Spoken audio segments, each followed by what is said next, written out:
Okay, this car is by Uncle Jack. It's the 2002 Wasabi Sake 4x4 Sport.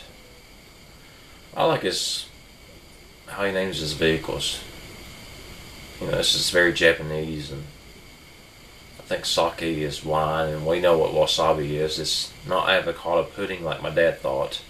I'll tell you a story real quick. Me and my dad, we ate at this Chinese restaurant. It was a buffet, all you can eat buffet, and we filling our plate up, and Dad saw this green stuff. He thought it was avocado pudding or pistachio pudding or something like that. So he put a few scoops in his plate. He thought he was going to eat it, And he sat down and he took a whole spoonful of that stuff. And he put it in his mouth. His eyes bugged out like if a crawdad pinched the tail of a lizard. How its eyes would bug out. And he looked like he's about to throw up. It was so funny. He stuck a whole spoonful of wasabi sauce in his mouth.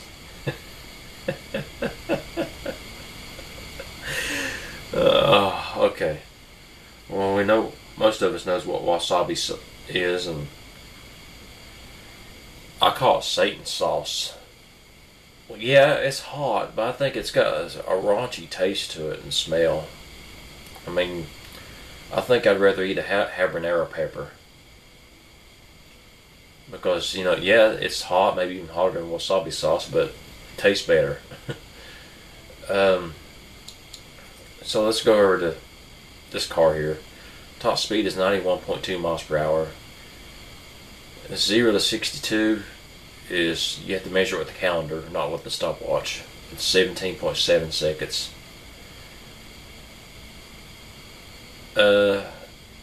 Quarter mile in 20.7 seconds. Stops from 60 to 0 in 140 feet. Its price is really, really good. $7,730. Its safety is 39.5 safety points. Bumper warranty is 62.62 points, or 2 months, whatever. Fuel mileage is 24.1 miles per gallon. Listen, there's something I just don't understand about this car, is why it gets poor fuel mileage for a car this size with all-wheel drive. It should at the very least, get 36 miles per gallon. I mean, the new Subaru, of course this is in 2002, but even the new Subaru Imprezas with all-wheel drive gets about 36 miles per gallon with the manual, and I think 38 miles per gallon with the CVT. And those 0 to 60 a whole lot quicker in 17 seconds. This is something I don't understand. Good looking car and everything, but I don't understand why it doesn't get better fuel mileage than it does.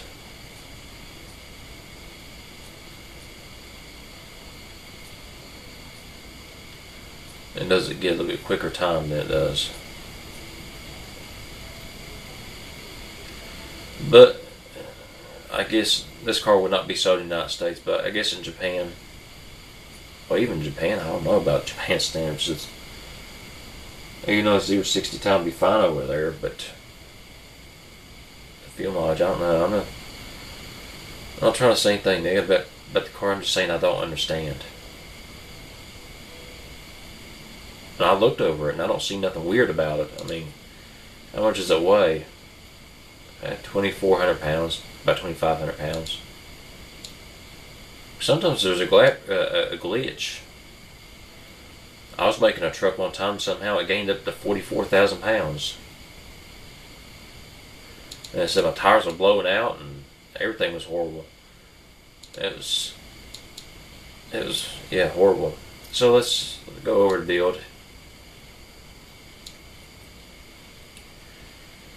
It's steel monocoque steel.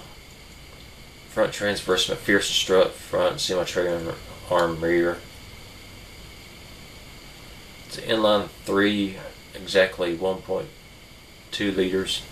Something like a Mitsubishi Mirage engine, but they get a little bit more horsepower.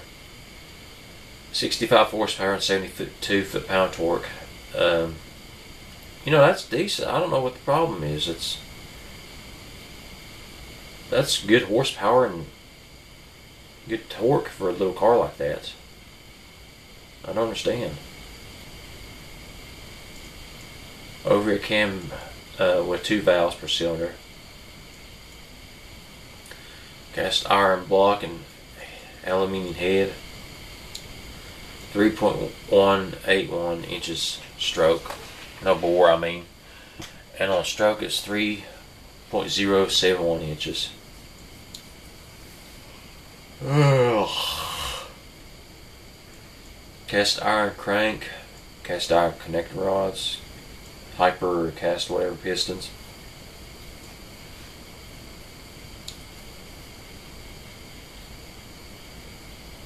Uh, 9.7 to 1 compression ratio, 40 on cam profile.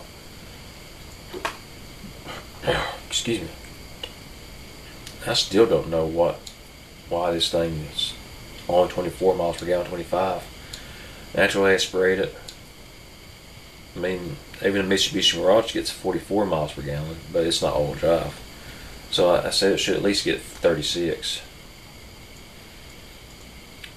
Multi-port fuel injection, single configuration with standard intake, 86 octane or regular octane. 14 on the fuel mixture, probably because of course, that would make the horsepower lower if you lowered lean it out. I don't understand that. 53 ignition time with 6,500 RPM rev limiter. I mean, I could probably make the same car and get that number that I was talking about in the faster 0 to 60 time. I don't see nothing out of ordinary with this, Short cast headers, high flow 3-way, baffled on the first muffler and reverse flow on the second. 1.57 inches in diameter.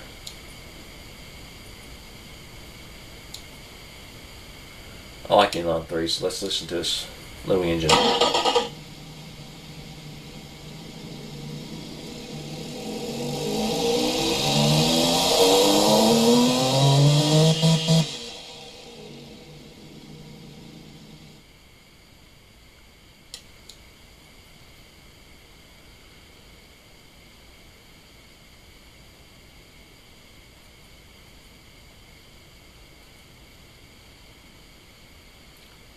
Okay, transverse all-wheel drive. Let me click that again. Yeah, see, the game forgot that it's all-wheel drive. Manual 5-speed.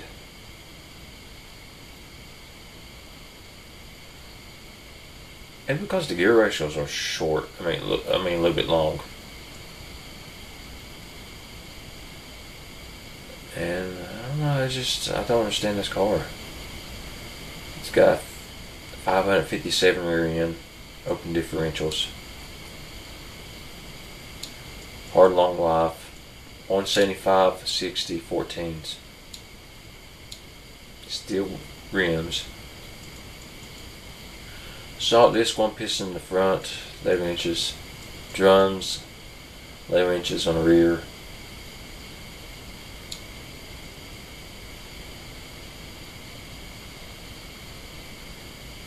Hold on a second, let me see something. That's the power distribution.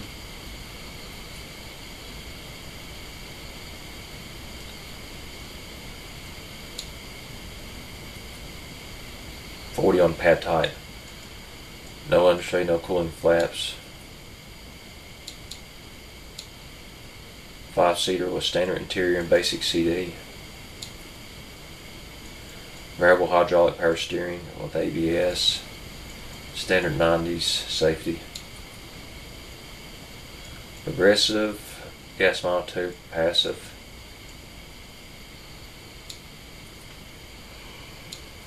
Alright, let's load this car up to BeamNG.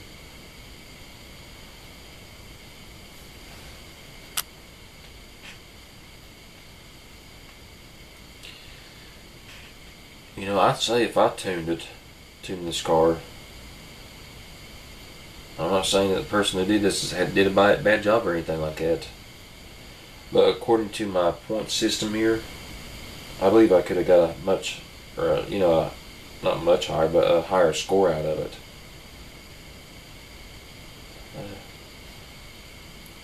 I may play around with it a little bit off camera after I load it up to BeamNG.